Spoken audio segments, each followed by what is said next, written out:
देख रहे हैं अवाम के उठाए गए सवालात, हालत आसरा पर तबसरों, तज्जियों, खबरों पर मुहित प्रोग्राम न्यूज लाइन रिदा सैफी के साथ।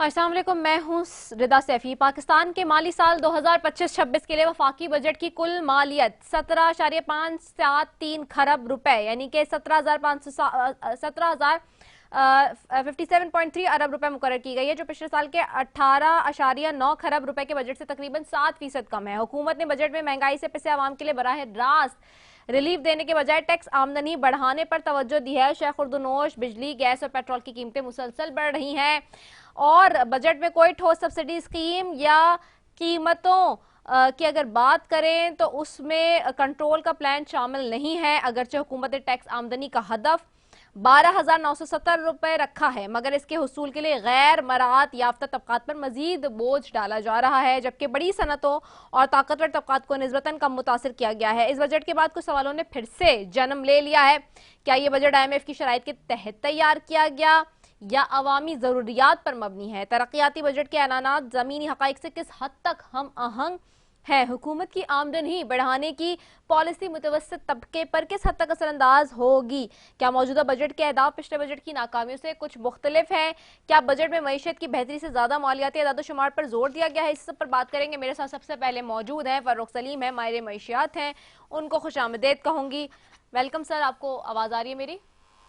Thank you very much. बिल्कुल फर्रुख साहब, कैसा लगा बजट? बजट की तकरीरें तो आज चल रही है सुबह से, लेकिन हम देख रहे हैं कि जो हालात हैं वो तो बड़े ही गंभीर नजर आते हैं। देखिए, बजट में जो कुछ कहा गया मैं उसको 3 डिफरेंट कैटेगरीज में डालता हूँ। कुछ तो शुरुआत में जो हुकूमत की कामयाबियां हैं उसका जिक्र किया गया, कुछ हकीकी कामयाबियां हैं, फिर हुकूमत की फ्यूचर की नीयत, सिमत का जिक्र किया गया, और फिर बहुत सारे सब्ज बाग हैं जो दिखाए गए।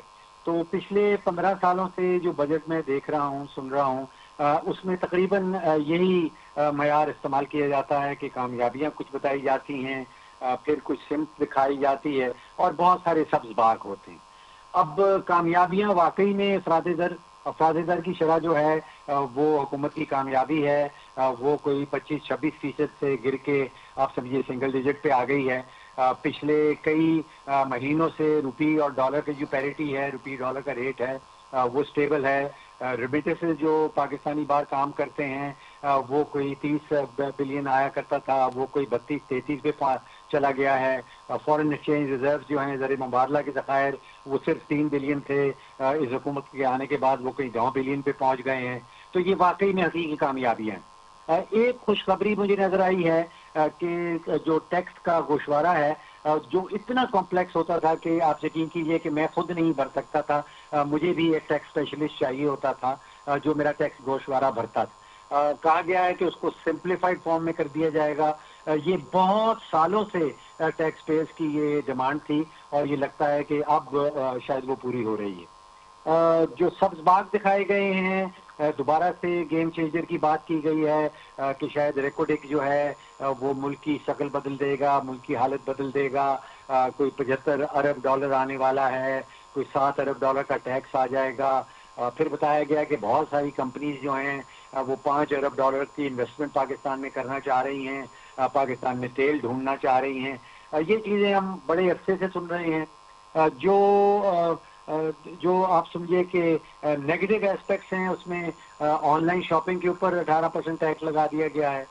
दुनिया भर में सोलर के ऊपर जो है वो कंसेशन और रिलीफ दी जा रही है, पाकिस्तान में 18% जो है उनकी इंपोर्ट के ऊपर टैक्स लगा दिया गया है। कुछ रिलीफ दी गई है तनख्वाहदार तबके को, और वो रिलीफ आप ये समझिए कि अगर आपकी आमदन 4 से 5 लाख रुपया महीने की है तो आपको तकरीबन 5 से 6 हज़ार रुपया महीना जो है उसमें रिलीफ आपको वादे तौर पे नजर आएगी। तो मामूली सी है। कॉर्पोरेट सेक्टर के ऊपर तो बिल्कुल ही रिलीफ मामूली है। 0.5% जो सुपर टैक्स लगाया जाता था 10% का, उसमें कहा गया कि 0.5% जो है उसमें कमी लाई जाएगी।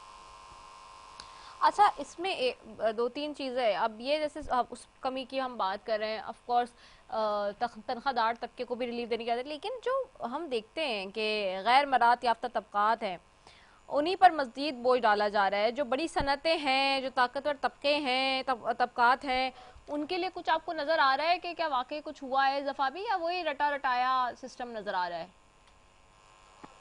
देखिए, एक तो ये कहना कि जो बड़ी कॉरपोरेशंस हैं उनके ऊपर टैक्स का बोझ कम है, ये हकीकत से फर्क है। पूरी दुनिया में जितने भी ममालिक हैं उनमें सिर्फ एक मुल्क है, कमरूस उसका नाम है, जो कॉरपोरेट टैक्स का रेट जो है वो पाकिस्तान के टैक्स रेट से कम है। देखिए, इस वक्त तकरीबन अगर 100 रुपया एक कॉरपोरेशन कमाती है तो उसके ऊपर 29% इनकम टैक्स लग जाता है, उसके ऊपर 10% सुपर टैक्स लग जाता है, उसके ऊपर 6% वर्कर्स पार्टिसिपेशन फंड टैक्स लग जाता है। अगर वो अपने ओनर्स को डिविडेंड देती है तो 15% उसके ऊपर टैक्स लग जाता है। और लुब्बे लुबाब ये निकलता है कि अगर कोई कंपनी 100 रुपया कमा रही है तो उसके ऊपर 60 रुपए का टैक्स है और 40 रुपए वो घर लेके जा सकती है। अब अगर ये सिचुएशन रहेगी और हम ये तवक्को करना शुरू कर दें कि बैरूनी कंपनियां आएंगी और पाकिस्तान में आके बिजनेस करेंगी, तो कोई कंपनी ये नहीं बर्दाश्त कर पाएगी कि 100 रुपया कमाई करेंगे तो 60 रुपए उसमें से हुकूमत के खजाने में जमा करवा देंगे। दूसरा बड़ा हाथी जो है, जिसका जिक्र तो जरूर किया गया लेकिन उसका इलाज क्या करना है उसके हवाले से कोई ठोस ताजावीज़ सामने नहीं आई। वजीर खजाना साहब ने कहा कि स्टेट ओन एंटरप्राइज जो हैं, जिसमें बिजली का सेक्टर है, जिसमें PIA है, जिसमें पाकिस्तान स्टील है, जिसमें पास्को है, जिसमें सुई नॉर्दर्न है, सुई सदर्न है, वो कोई 800 अरब रुपया, अब ये मेरी फिक्र नहीं है, ये वजीर खजाना साहब ने फरमाया कि 800 अरब रुपए का सालाना नुकसान करती हैं। और आप और मैं जो टैक्स देते हैं ये 800 अरब रुपया उसी टैक्स से निकाला जाता है। इसके हवाले से कुछ कहा नहीं गया कि इनकी बीमारी का इलाज क्या है। ये तो है, ये बिल्कुल आपने सही कहा। इसमें एक और भी चीज़ हम देख रहे हैं, क्योंकि जाहिर सी बात है, हम देख रहे थे कि जो सरकारी मुलाजमीन हैं उनके हवाले से भी आ रहा था कि 6% इजाफे के मामले पे वो मुस्तरद तो हो गया है, लेकिन हमने देखा अब से बजट से कुछ दिन पहले आपने देखा है कि हमने देखा है कि सियासतदानों ने जो है, पार्लियामेंटेरियंस ने अपनी भी तनख्वाहें बढ़ा ली हैं। हमने ये देखा है कि उसी असना में कुछ और पोजीशंस भी हैं जो बड़ी बरातें लेते हैं ऑलरेडी, उस पर बड़ी क्रिटिसिज्म चल रही है सोशल मीडिया पे, वो भी तनख्वाहें बढ़ गई हैं और वो वज़ीर आज़म ने की। 6% अगर इसके ऊपर मना कर दिया है, लेकिन उससे पहले हम इतना बोझ डाल चुके हैं ऑलरेडी मईशत पे कि वो बड़ा ही एक अजीब सी बात लगती है। दूसरी तरफ हम ये भी देखते हैं सारी सिचुएशन में कि यकीनी तौर पर जो पेंशन की मुद्दत का मामला था उसमें भी चेंजेस आई हैं, उससे क्या कोई जो है वाइबल कोई फर्क पड़ेगा? देखिए, वजारत खजाना का ये कहना है कि जो तजवीज़ दी गई थी हुकूमती मुलाजमीन की तनख्वाह के इजाफे में वो 6% की, उसको वज़ीर आज़म साहब ने मुस्तरद करके वो इजाफा जो है वो 10% कर दिया।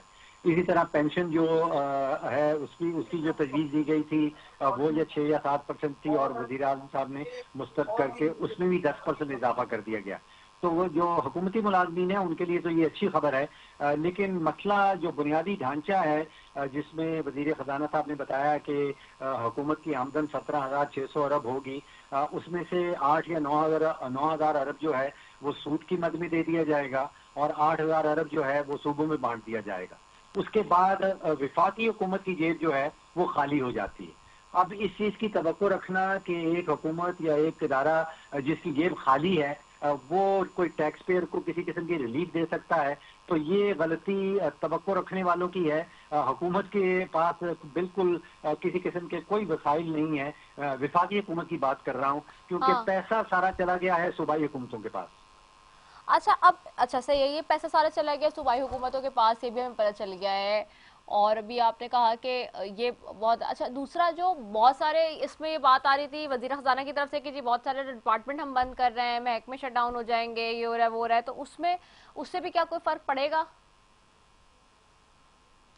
देखिए, ये नारा जरूर लगाया गया, ये कहा जरूर गया। जी। फर्क क्या पड़ेगा अगर पिछले साल 1,000 अरब मुख्तस किया गया था इस्लामाबाद में वुज़रा की फौज को चलाने का, तो इस साल भी वो 1,000 अरब ही है।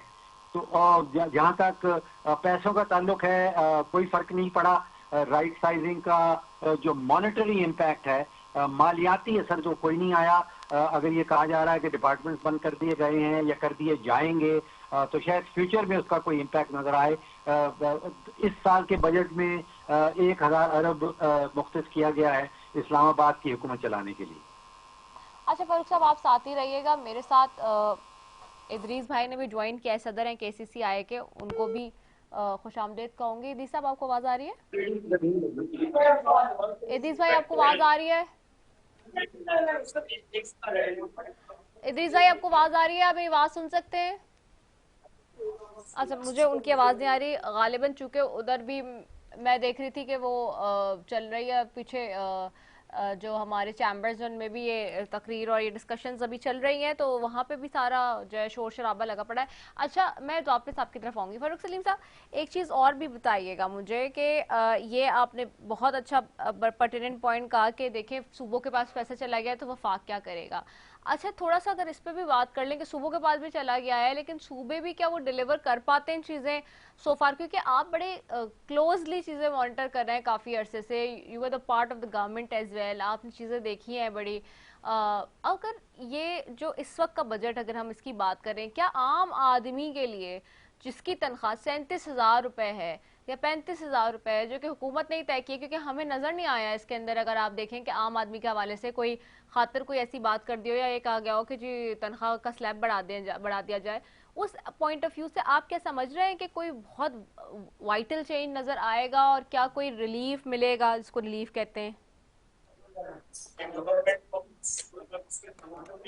जी फारूक सलीम साहब, आपको आवाज आ रही है? फारूक सलीम साहब, आपको आवाज आ रही है? फारूक साहब, आपको मेरी आवाज आ रही है? गालिबन फारूक साहब से भी मेरी बात नहीं हो पा रही और मोहम्मद इदरीस साहब से भी मेरी बात नहीं हो पा रही है। तो नाजरीन, जैसे कि आप जानते हैं कि 2025-26 का ये बजट है जो कि अनाउंस कर दिया गया है और खरबों रुपए की बात हो रही है, अरबों रुपए की बात हो रही है, लेकिन उसके बावजूद जो है वो आम आदमी को कितना रिलीफ मिल रहा है, ये बहुत सवाल है। यहाँ एक शॉर्ट ब्रेक पे जाऊंगी, उसके बाद वापस सारे स्टेटमेंट।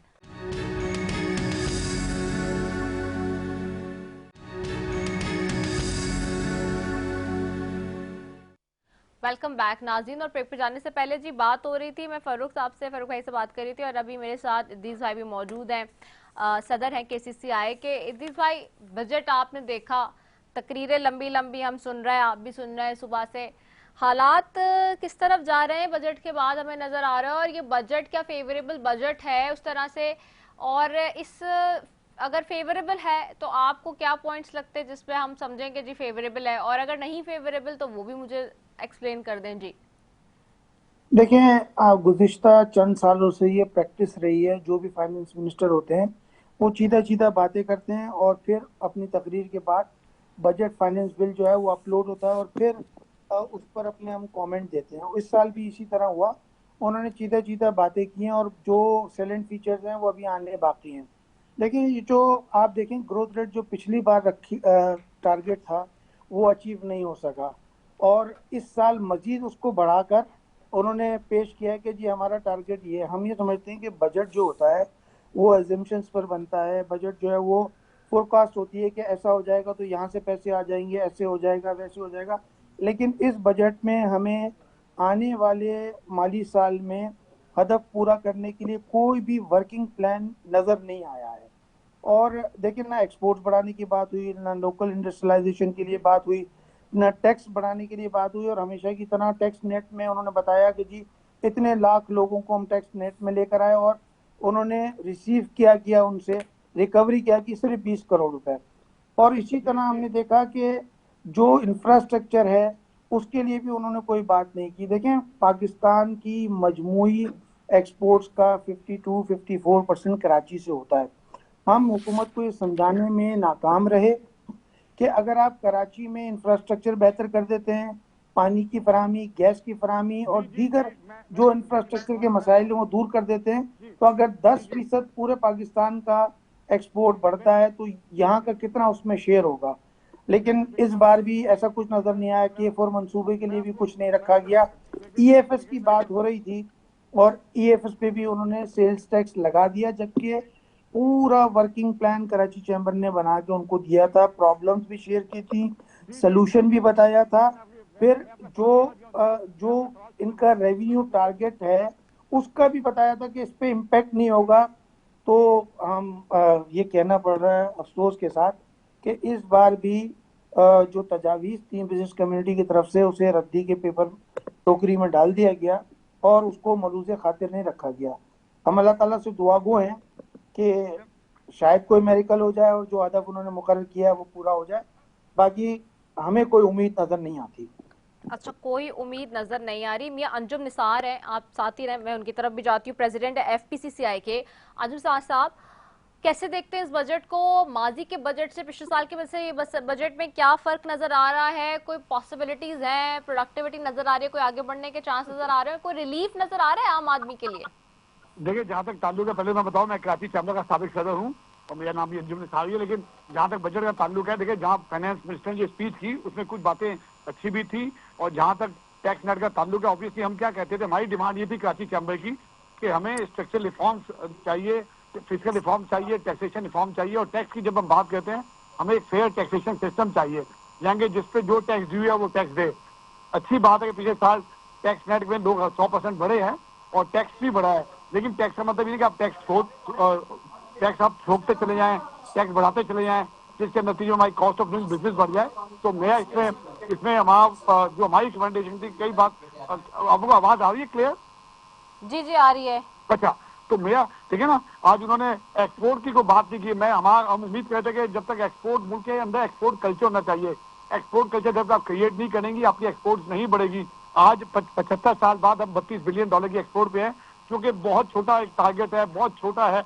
तो जब तक एक्सपोर्ट नहीं बढ़ेंगे, हमारे फॉरेन एक्सचेंज नहीं बढ़ेंगे। हाँ, कुछ चीजें अच्छी हुई हैं, उन्होंने कुछ ड्यूटीज कम की हैं, जिसके नतीजे में रॉ मटेरियल जो है उनकी लैंडिंग कॉस्ट कम पड़ेगी, जिसके अंदर जो इंडस्ट्री को कॉस्ट ऑफ डूइंग बिजनेस उनका कम होगा। लेकिन उसके बावजूद कोई ऐसे मेजर डिसीजन नहीं लिए गए जिससे एक इन्वेस्टमेंट क्लाइमेट क्रिएट हो, कंडीसिव एनवायरनमेंट हो। SME सेक्टर के लिए कोई भी ऐसी मेजर डिसीजन या अनाउंसमेंट नहीं की गई कि हमारा जो यूथ है वो कैसे जाए। IT ई-कॉमर्स पे वापस में टैक्स लगा दिया गया, ये एक उभरता हुआ सेक्टर था, इसको सपोर्ट करना चाहिए था। तो मेरा ख्याल है जब फाइनेंस बिल आएगा तो मजीद बात करेंगे।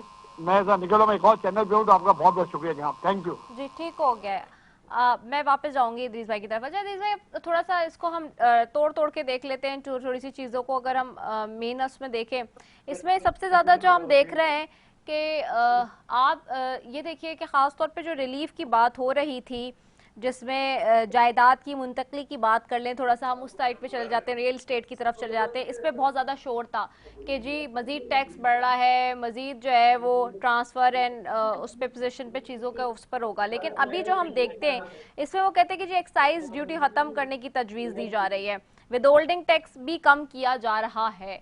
तो ये फेवरेबल एनवायरनमेंट होगा एक बिजनेसमैन के लिए, स्पेशली रियल स्टेट जो हमारी तबका है उसके लिए? मुझसे पूछ रही हैं आप? जी जी, इदरीसा आपसे पूछ रही हूँ। जी जी, देखिए, बात ये है कि कुछ चीजें इसमें हमें अच्छी भी नजर आई हैं। जैसे सबसे ज्यादा अच्छी बात ये कि सैलरीड पर्सन के लिए उन्होंने जो टैक्स में कमी की वो एक अच्छी बात है।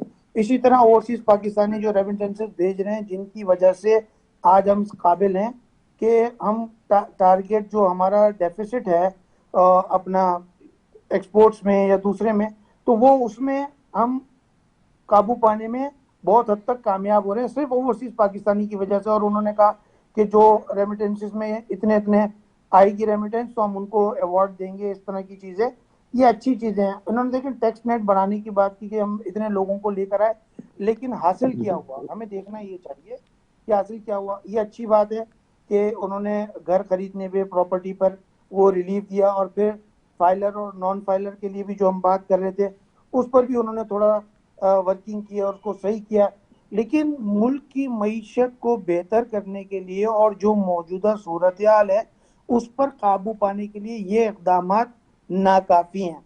देखें, जब तक इस मुल्क में इंडस्ट्रियलाइजेशन नहीं होगी, आप देखें बांग्लादेश जैसा मुल्क जो हमारे हमसे अलग होकर 71 में जो है वो मुल्क बना और एक सिंगल कॉटन बेल प्रोड्यूस नहीं करता, उसकी एक्सपोर्ट कितनी है, फिर वियतनाम की मिसाल है, फिर इस तरह दूसरे ममालिक हैं। और हालिया दिनों में श्रीलंका का जो डिफॉल्ट हुआ और उसके बाद जो वहाँ प्रॉब्लम्स आई और आज वो फिर अपने पैरों पर खड़ा हो गया, इसलिए कि वो चाहते थे खड़ा होना। और हमारी जो भी हुकूमत है वो उन स्टेक होल्डर्स की तजावीज़ को नज़रअंदाज करती हैं। और मैं फिर कहना चाहता हूँ आपके तवज्जो से कि कराची चैप्टर हमेशा प्रॉब्लम्स भी बताता है, सॉल्यूशंस भी बताता है और साथ साथ रेवेन्यू इम्पैक्ट भी बताता है। तो हम तो सारी चीज़ें दे रहे होते हैं, उसके बावजूद भी मतलब पूरा काम करके देते हैं, फिर भी उसे नहीं सुना जाता, देखा नहीं जाता। और जो अरबाब इख्तियार हैं, फाइनेंस मिनिस्टर हों, प्राइम मिनिस्टर हों या दूसरे वो जो लोग इन्वॉल्व हैं इसमें, वो स्टेक होल्डर्स के बजाय IMF के साथ मीटिंग्स में मसरूफ रहते हैं। तो ये हमारा अलमिया है, जब तक लॉन्ग टर्म पॉलिसीज नहीं बनेगी, इंडस्ट्रियलाइजेशन नहीं होगी, एग्रीकल्चर की पॉलिसी नहीं बनेगी। देखिए, आने वाले दिनों में मैं फूड सिक्योरिटी की थ्रेट देख रहा हूँ। देखें, जो किसान था गरीब, उसने गंदुम लगाई, उसे पैसे नहीं मिले, कपास लगाई, पैसे नहीं मिले, दीगर फसलों का भी हाल आपके सामने है। तो आने वाले दिनों में हम इन तमाम चीज़ों की शॉर्टेज देखेंगे। आप एग्रीकल्चर का डेटा उठा के देख लें कि पिछले सालों में इस सालों में कितना फ़र्क है। इसका मतलब है आने वाले दिनों में हमें गंदुम भी इंपोर्ट करनी पड़ेगी और दूसरी भी फूड आइटम्स इंपोर्ट करने पड़ेंगे, जिससे हमारा इंपोर्ट का बिल मजीद बढ़ेगा। तो हुकूमत को चाहिए कि इसको आज देख ले और ऐसे इकदाम कर ले, उन प्रोफेशनल्स को बिठा के जो रोज इस मरहले से गुजरते हैं और उन्हें चीज़ों का पता है। अदरवाइज मुझे बहुत मुश्किल सूरत हाल नजर आती है आने वाले दिनों में। अच्छा, इसमें हम देख रहे हैं कि ऐसी चीज़ें जिसके लिए पूरी दुनिया में अब कहा जा रहा है कि उसको वायबल बनाया जा रहा है, उसके लिए ईज हो रही है। लेट्स सपोज कि अगर हम बात करें सोलर पैनल की दरामदात की, तो उस पर हम देख रहे हैं कि मजीद 18% टैक्स आयद कर दिया गया है, लेकिन सोलर पैनल इंकरेजिंग है बहुत ज़्यादा इस वक्त पूरी दुनिया में। इसी तरह ऑनलाइन अशिया मंगवाने पर टैक्स ज़्यादा देना पड़ेगा। तो ऑनलाइन जो टैक्सेशन है और जो ऑनलाइन इस वक्त हम देखते हैं कि पूरी दुनिया के अंदर बिजनेस को इम्प्रूव किया जा रहा है, उसको अप्रिशिएट किया जा रहा है, उसके ऊपर भी ज़्यादा टैक्स लग रहा है। तो ये चीज़ें कैसे देखते हैं आप? देखें, जो आपने ऑनलाइन की बात की ना, आपने 2-3 सवाल किए, हम हाँ, पहले ऑनलाइन की बात जी जी करते हैं। जी। लेकिन ऑनलाइन में इस वक्त ये हो रहा था कि कोरियर के जरिए माल आ रहा था और उस पर कोई जो कस्टम ड्यूटी और सेल टैक्स वगैरह है वो नहीं लग रहा था और वो स्मगलिंग के जमानों में आ रहा था। एक तरह से जो है वो ग्रे चैनल के जरिए आप समझ लें आ रहा था। तो उसको डॉक्यूमेंटेट किया गया, ये सही है, ताकि मुकामी अशिया को प्रोटेक्ट किया जाए। उसमें आप देखें, जिस साइट की बात की गई, टीमो आजकल बड़ा मशहूर है, वहां से चादरें भी आ रही थी, जूते भी, चप्पल भी। तो लोकल इंडस्ट्री मुतासिर हो रही थी और गवर्नमेंट को कोई टैक्स नहीं मिल रहा था। तो मैं समझता हूँ कि ये सही किया गया। आपने सोलर पैनल की बात की, देखें सोलर पैनल में मैं समझता हूँ ये पाकिस्तान की आवाम के साथ ज्यादती की गई और चंद लोगों को प्रोटेक्ट करने के लिए ये इकदाम उठाया गया है। वरना इसके जरिए न सिर्फ इंडस्ट्री बल्कि आम आवाम भी जो है इससे मुस्तफीद हो रही थी और उन्हें फ़ायदा हो रहा था।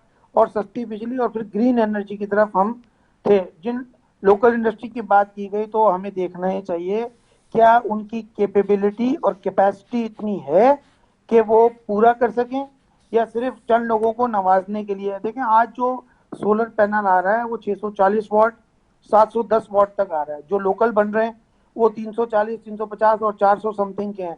तो डिफरेंस बहुत है। तो और फिर इसके साथ साथ वो जो बिजली पैदा करने वाली कंपनियां हैं उनका भी दबाव था और उनके भी वेस्टर्न इंटरेस्ट थे, जिसकी वजह से ये इकदाम किया गया है। तो मैं समझता हूँ ये इंतहाई नामुनासिब है और मैं उसे कंडेम करता हूँ।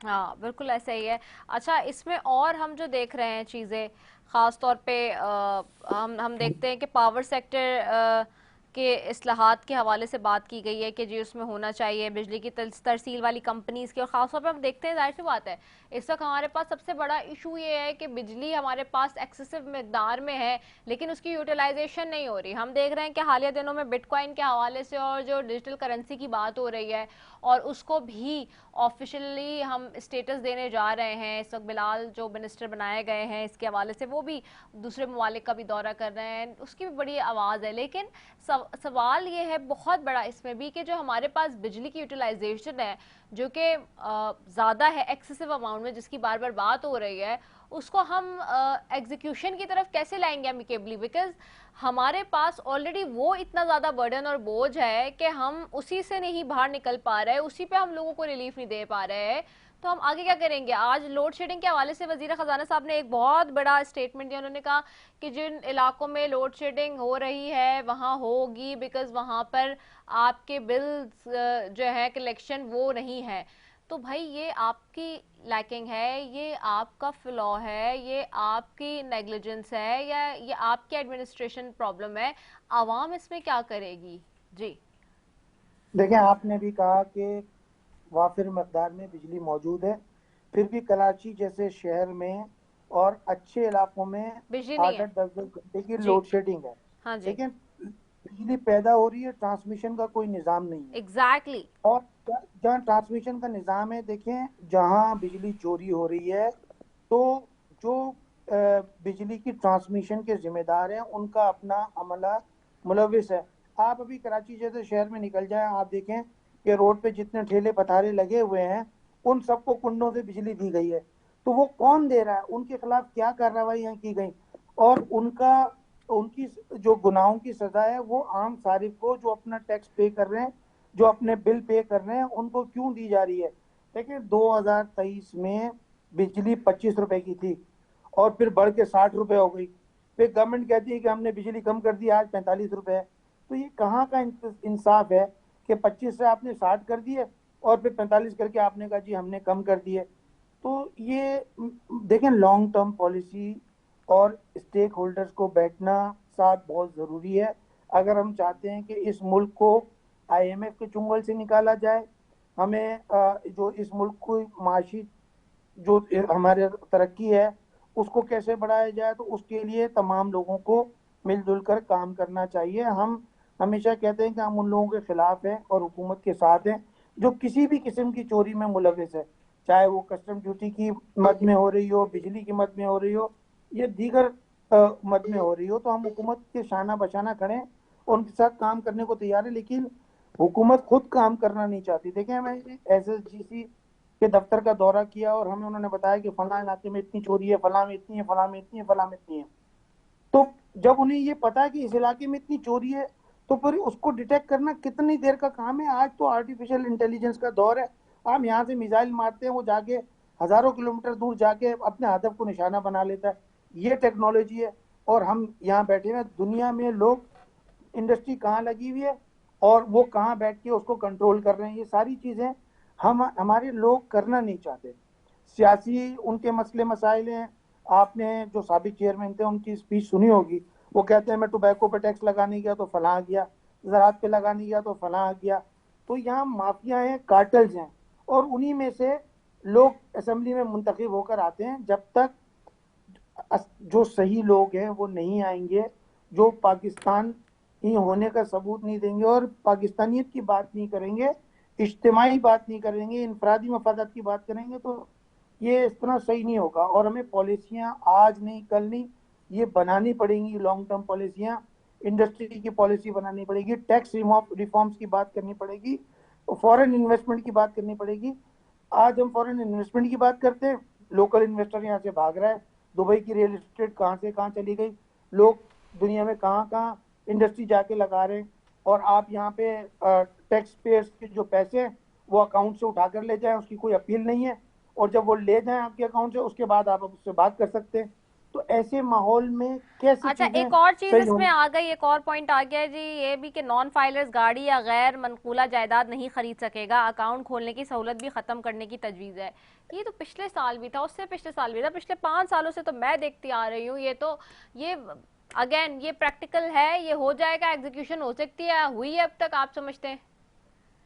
देखिए, अगर China when there is a will there is a way, हाँ अगर वो करना चाहे तो सब कुछ होता है, लेकिन ये करने नहीं देते। यहाँ तो अब लीक्स आप निकल देखो, आती है ना इदरीस भाई, सारी लीक्स है, पैराडाइज लीक्स है, पनामा लीक्स है, दुबई लीक्स है, पैसा तो चला जाता है, फाइलर नॉन फाइलर क्या पूछता है? ये तो बहुत आखिर की बात है जी। आप बिल्कुल, आप इस वक्त देख ले, इस वक्त पाकिस्तान में मनी क्राइसिस किसी भी मार्केट में कितना है, तो उसकी वजह यही है कि जो लोग थे वो पैसे बाहर चले गए। फिर जो लोगों ने इतना नुकसान किया है एग्रीकल्चर सेक्टर में और दीगर सेक्टर में, इतना नुकसान किया है, सिवाय स्टॉक एक्सचेंज के, जहां दूध की नहरें बह रही हैं और तेल रोजाना निकल रहा है हर किलोमीटर पे। इसके अलावा आप मुझे बता दें पाकिस्तान का कौन सा सेक्टर है एक्सपोर्ट्स डिक्लाइन हो रही है। आपकी दूसरी चीजें, आप लार्ज स्केल मैन्युफैक्चरिंग का आप डेटा उठाकर देख लें, आप दीगर चीजें देख लें, तो business day by day down हो रहा है, इंडस्ट्रियां बंद हो रही है, लोग चीख रहे हैं, मगर हुकूमत जो है वो टस से मस्त नहीं हो रही है और वो सब अच्छा है कि राह पलाप रही है। तो मुझे नहीं लगता कि ये ज्यादा देर चल सकेगा। आने वाले दिनों में मैं बड़े बुरे हालात देख रहा हूँ इस मुल्क में। अल्लाह ताला रहम फरमाए और जो हमारे अरबाब इख्तियार हैं उन्हें अक्ल सलीम अता फरमाए, और वो जो सही लोग बिजनेस कम्युनिटी के हैं उन्होंने जो भी अपनी तजावीज़ दी हैं उनसे बैठकर बात करें और उस पर इम्प्लीमेंट करें, तो फिर हो सकता है कि अल्लाह ताला बहुत जल्द हमें खुशखबरियां सुनाए। नहीं इसमें ये तो बिल्कुल आप बिल्कुल ठीक कह रहे हैं कि ये हमारे साथ सारी परेशानियां आ रही है, लेकिन ये जो नॉन फाइलर वाला टर्म है और ये जो मामला है जिसपे उन्होंने कहा कि नहीं हम खत्म ही कर देंगे, ये पॉसिबल है? आपके सामने लीकेजेस कितनी है ना, फ्लो की अभी आपने बात की, मनी फ्लो नहीं है तो लीकेजेस है ना, और आपने कहा स्टॉक में, खाली स्टॉक को दिखा दिखा के क्या हम जिंदगी भर जी सकते हैं? देखिए, मैं वही कह रहा हूँ कि किसी भी इकोनॉमी का बैरोमीटर जो है वो स्टॉक एक्सचेंज नहीं है, लेकिन पाकिस्तान में इकोनॉमी की ग्रोथ और ये इकोनॉमी को नापने का जो पैमाना है वो स्टॉक एक्सचेंज है। उन्होंने आज भी कहा कि 50% से ज्यादा स्टॉक एक्सचेंज प्लस हुई है। अच्छा, फाइलर और नॉन फाइलर की जहाँ तक बात है, तो हम तमाम बिजनेस और इंडस्ट्रियल कम्युनिटी के लोग, चाहे वो किसी भी एसोसिएशन से मुंसलिक हों, वो उस वक्त तक मेंबर नहीं बनते जब तक वो टैक्स पे नहीं हो, फाइलर ना हो। तो हमारी तो डिमांड है फाइलर और नॉन फाइलर होना ही नहीं चाहिए, फाइलर ही होने चाहिए सब। तो उस पर भी हुकूमत कोई काम नहीं करती और हर बार फाइलर और नॉन फाइलर की दो क्लासेस रखती है। जब हुकूमत विंडो खुली रखेगी नॉन फाइलर की, तो जो लोग हैं वो तो इससे फायदा उठाएंगे। फिर एक और चीज देखें, कराची हैदराबाद मोटरवे के लिए कुछ नहीं रखा गया, और K4 के लिए भी आप देख लें 3 अरब रुपए या कितने अरब रुपए रखे गए, और वो कितने अरबों का मंसूबा है। और एक बात मेरी समझ में नहीं आई, या मेरे सुनने में मुझे सही नहीं सुन सका, कि कराची अपना पोर्ट कासिम से लेके ग्वादर तक एक सड़क बनाई जाएगी। तो उससे क्या हासिल होगा उस सड़क बनाने से, या उससे क्या फवाइद होंगे? तो उसकी जगह पर दूसरी जो स्कीमें हैं जो ऑन गोइंग हैं उसको जल्द मुकम्मल करके हम वो अहदाफ हासिल कर सकते हैं जिसके लिए उनको शुरू किया गया था, और आज उनकी कॉस्ट कहाँ से कहाँ चली गई है। तो इस तरह के जो मेजर्स हैं वो इस उठाने से गुरेज करना चाहिए, मैं ये समझता ठीक हूँ। ठीक हो गया है, बहुत शुक्रिया इदरीस भाई आपका भी। सदर KCC हमारे साथ थे। महमूद खालिद खोकर साहब मेरे साथ हैं, प्रेसिडेंट है किसान पाकिस्तान के, उनसे भी जरा जानते हैं कि वो क्या कह रहे हैं। खालिद साहब आपको आवाज आ रही है मेरी? खोकर साहब, अस्सलाम वालेकुम जी। वालेकुम अस्सलाम। खालिद खोकर साहब आपको आवाज आ रही है मेरी? जी बिल्कुल आ रही है जी जी। खालिद खोकर साहब, आपने देखा बजट आया है किसान के लिए, गरीब के लिए, एग्रीकल्चर जोन में आप कैसे देखते हैं? एग्रीकल्चर के हवाले से बार बार सारे लोग कहते हैं कि जी कोई पॉलिसीज नहीं आ रही हैं, कुछ नहीं हो रहा है। आप कैसे देख रहे हैं इस बजट को? कोई हुकूमत ने अच्छी पॉलिसीज बनाई? देखें जी, हमारा सेक्टर बिल्कुल इस वक्त बैठ चुका है जी। एग्रीकल्चर का जी तबाही और बर्बादी हो चुकी है। उसको उठाने के लिए उसके ऊपर इन्वेस्टमेंट की जरूरत है, लेकिन कहीं भी बजट में उस इन्वेस्टमेंट का जिक्र नहीं किया गया। कहीं भी बजट में हमारी कॉस्ट ऑफ प्रोडक्शन को कम करने का कोई जिक्र नहीं किया गया। कहीं भी बजट में हमारी जो प्राइस मैकेनिज्म की कोई बात नहीं की। अगर हमें फसलों का रेट ही ना मिले, अगर हमारी कॉस्ट ऑफ प्रोडक्शन ही में वापस ना आए, अगर हमें कॉस्ट ऑफ प्रोडक्शन के साथ 25% मुनाफा भी साथ ना मिले, तो काश्तकार अपनी जिंदगी कैसे गुजार सकता है? देखिए ना, काश्तकार भी तो इंसान है ना, उसने जिंदा रहना है। काश्तकार ने अपने बच्चों को तालीम दिलवानी है। काश्तकार ने अपने बच्चों का इलाज भी करवाना है, अपने बच्चों की शादियां भी करनी है, तो इस वक्त तो टोटली तौर पे हमारे लिए ज़राअत का कारोबार ना बाइज्जत है ना मुनाफा बख्श है। यानी इस वक्त मैं काश्तकार के जज्बात का लफ्जों में यहाँ तक नहीं बता सकता कि काश्तकार कितनी ज्यादा तकलीफ में है इस वक्त काश्तकार, कि उसको गंदम का रेट नहीं मिला, उसको मक्की का रेट नहीं मिला, उसको सब्जियों का रेट नहीं मिला। जब उसको मेजर तमाम फसलों का रेट नहीं मिला तो काश्तकार के बारे में कुछ सोचा गया, तो बात की गई कि काश्तकार को सिर्फ गंदम में एक पिछले मई से लेके इस मई 25 तक 2200 अरब रुपए का उससे टिक्का लगाया गया, उसका टिकट की गई है। फिर ये है कि इस वक्त काश्तकार के पास क्या कॉस्ट ऑफ प्रोडक्शन में लेवल प्लेइंग फील्ड है रीजन के साथ? अगर आप इंडियन काश्तकार को देख ले, हमारे दुश्मन मुल्क के काश्तकार को देख ले, उसको यूरिया मिलती है पाकिस्तानी रुपीज में 1000 रुपए की, हमें मिलती है 4500 रुपए की। दुश्मन मुल्क के काश्तकार को डीएपी मिलती है पाकिस्तान रुपीज में 4000 रुपए की, हमें मिलती है 13000 रुपए की।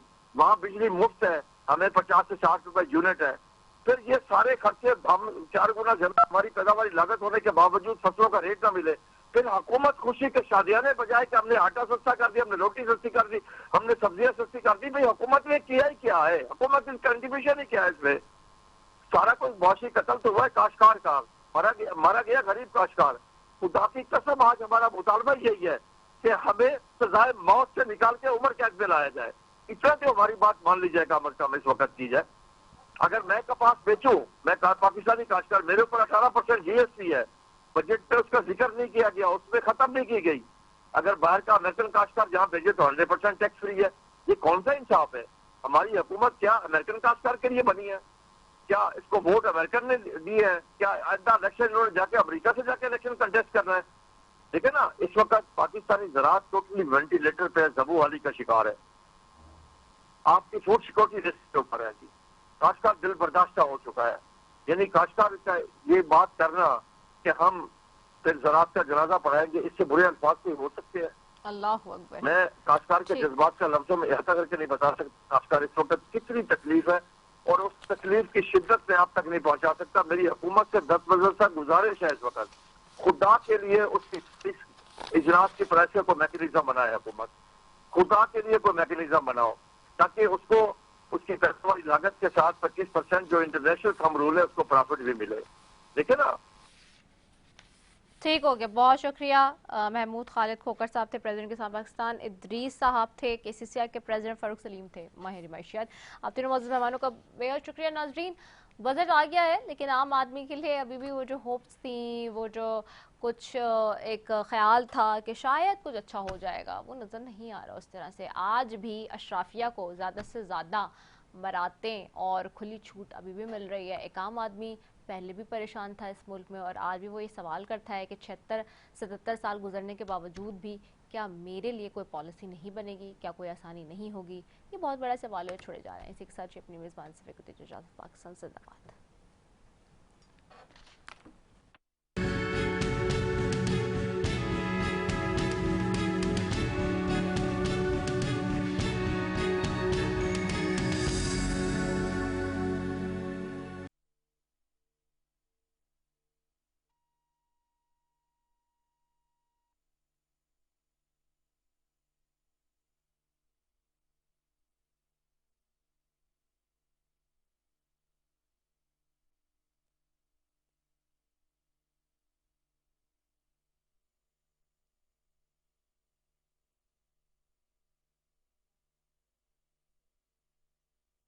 थोड़ी सी ब्राइटनेस बढ़ सकती है प्रॉम्प्टर की, लाइट्स प्रॉम्प्टर की